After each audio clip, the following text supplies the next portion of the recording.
Have you ever wondered why the same challenge can make one person crumble, while another grows stronger than ever? I believe the mind is where that difference begins. It's like a garden, and you are the only gardener. Every thought, every emotion, whether it's love or anger, is a seed. One day, it will grow. The real question is, what seeds are you planting? Today, I want to share with you 9 lessons, inspired by the teachings of the Buddha and shaped by stories, moments I have witnessed and experiences I have lived. Lesson 1. Be grateful. Every day I once met an elderly woman living in a poor countryside village. Her home was nothing more than a thatched roof and clay walls, but when I asked if she ever felt her life was hard, she smiled and said, "Hard? No, not at all. Every morning I can still hear the birds sing and see the sunrise. That's enough for me." Hearing that, I realized something. Gratitude isn't about forcing yourself to believe everything is perfect. It's about seeing the value in what you already have, no matter how small. Those who lack gratitude keep chasing what they don't have. Those who are grateful find joy in what they already have, and that is what gives them peace. As the Buddha taught, a person who knows how to be grateful and to repay kindness will see the good in their life grow. If each morning you begin your day by quietly giving thanks for 3 things, sunlight, a friend, or simply the fact that you are healthy, your mind will spend the rest of the day finding even more things to be grateful for. Like a magnet, you will draw positive energy toward yourself. Lesson 2. Choose what nourishes your mind. There was a time when I was addicted to reading the news.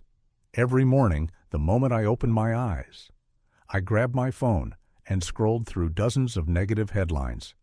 In just 30 minutes, my mood would drop before I even stepped outside my door. Then I realized the mind is like a glass jar. If you keep pouring dirty water into it, sooner or later, it will turn cloudy. From the day I reduced negative news and replaced it with 15 minutes of listening to a Dharma talk or reading a few pages of a good book, my mind felt lighter. It wasn't that I was avoiding reality. I simply wanted to be strong enough to face it. Remember, what you watch, listen to, and read each day is food for your mind, and just like a tree, it will grow according to the nourishment you give it. If you want a peaceful mind, you must feed it with what is good. Lesson 3. Switch off. Autopilot. One time, I was driving when the car behind me started honking loudly. My first feeling? Annoyance. I was about to react, but then I remembered my teacher's words.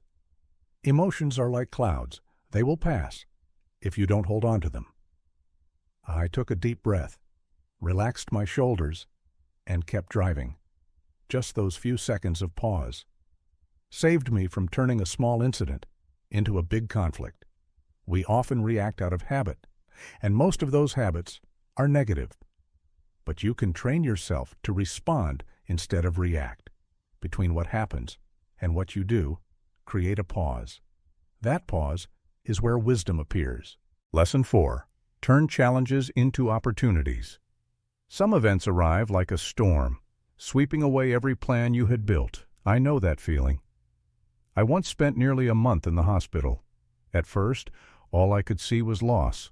Lost time, lost health. But then I realized that time forced me to stop and reflect on how I was living. I learned patience. I learned to cherish every day of good health. The Buddha once taught, in suffering lies the seed of liberation. If you can see things differently, you'll find that challenges are training grounds for the mind, and when you make it through, you will be far stronger than you were before. Lesson 5. Visualize yourself already achieving what you desire. When I first started meditating, I often heard teachers speak about visualization. At first, I thought it was just imagination. But then I realized visualization isn't daydreaming. It's planting the seed in your mind before it grows in reality. I once guided a friend with a quick temper to try this practice. Every night, before sleeping, she would close her eyes and picture herself in a stressful situation yet calmly smiling, listening, and responding gently. She imagined every detail, her voice, her gaze, even the peace in her chest. After just a few weeks, she told me that during a tense meeting, she suddenly realized she wasn't losing her temper like before. That's because the brain doesn't distinguish between a real experience and one vividly imagined. Just like an athlete who rehearses a perfect swing thousands of times in their mind before stepping onto the field, you too can train your mind to become the person you want to be. And when the real moment comes, you will act exactly as you've practiced hundreds of times before. Lesson 6. Be compassionate with yourself. I used to think that being strict with myself would help me improve. But in reality, many times I scolded myself harshly for making mistakes. And the result was, I only felt more tired and more discouraged. A teacher once said to me, "You take care of others when they are sad, so why do you abandon yourself when you are suffering?" That question changed me. I began trying to talk to myself the way I would to a close friend. It's okay. We'll learn from this. And strangely, when I was gentle with myself, I had more energy to correct my mistakes. Being compassionate with yourself doesn't make you weak. It makes you stronger, because you're no longer wasting energy, tearing yourself down. When you know how to love yourself, you can truly open your heart to love others. That's why the Buddha taught that the foundation of compassion begins with yourself. Lesson 7. Slow down to see. More clearly. One afternoon, I left my phone at home and went for a walk in the park. No notifications, no messages. I heard the sound of leaves rustling, the laughter of children, and saw an elderly couple holding hands. In just those few slow minutes, I realized how many things I usually overlook. We live in a world where everyone is in a hurry, rushing to eat, rushing to speak, rushing to love, rushing to leave. But happiness is not waiting at the end of the road. It is here, along the road itself. When you slow down, you start to see the beauty in each moment. And those moments are your life. Lesson 8. See impermanence to cherish the present. Nothing lasts forever. Not youth, not health, not even the people we love. It might sound sad, but if you understand it deeply, you'll see that impermanence is really a reminder. Love now, be grateful now. I once lost a close friend when they were just in their early 30s. That sudden loss taught me that text messages, meetups, and hugs shouldn't be left for when I have time.